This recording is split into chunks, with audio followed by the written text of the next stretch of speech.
The Battle of Basra was an epic clash between the armies of the Abbasid Caliphate and the Ubaid dynasty that took place in the year 1016.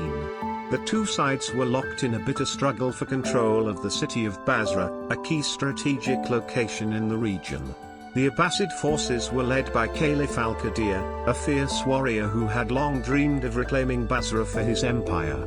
He had assembled a mighty army of soldiers from across the Islamic world, including fierce Bedouin warriors from the Arabian desert, battle-hardened Berbers from North Africa, and skilled archers from Persia.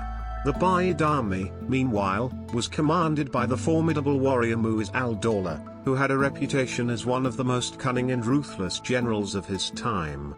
He had at his disposal a vast army of heavily armed knights, fearsome war elephants, and skilled Persian cavalry.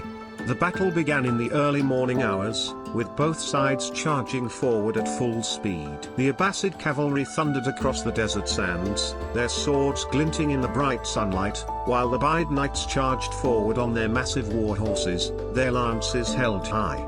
As the two armies clashed, the air was filled with the deafening sounds of swords clashing against shields, arrows whistling through the air, and the thunderous hooves of charging horses.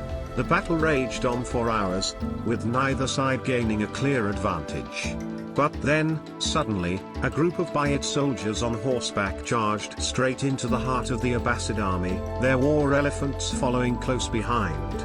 The Abbasid troops were caught off guard, and chaos ensued. The elephants trampled through the Abbasid ranks, crushing soldiers beneath their massive feet and creating a path of destruction in their wake. The Ubaid soldiers rode through the chaos, slashing and hacking at the enemy with their swords and lances. But the Abbasid soldiers were not defeated yet.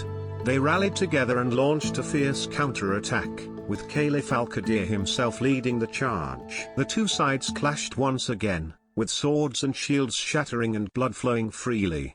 In the end, it was the Abbasid forces that emerged victorious, driving the Ubaid army from the field and reclaiming Basra for their empire. Caliph al-Qadir was hailed as a hero by his troops, and his victory over the Ubaids cemented his reputation as one of the greatest military commanders of his time. The Battle of Basra was a brutal and intense conflict, full of exciting and crazy moments that will be remembered for generations to come.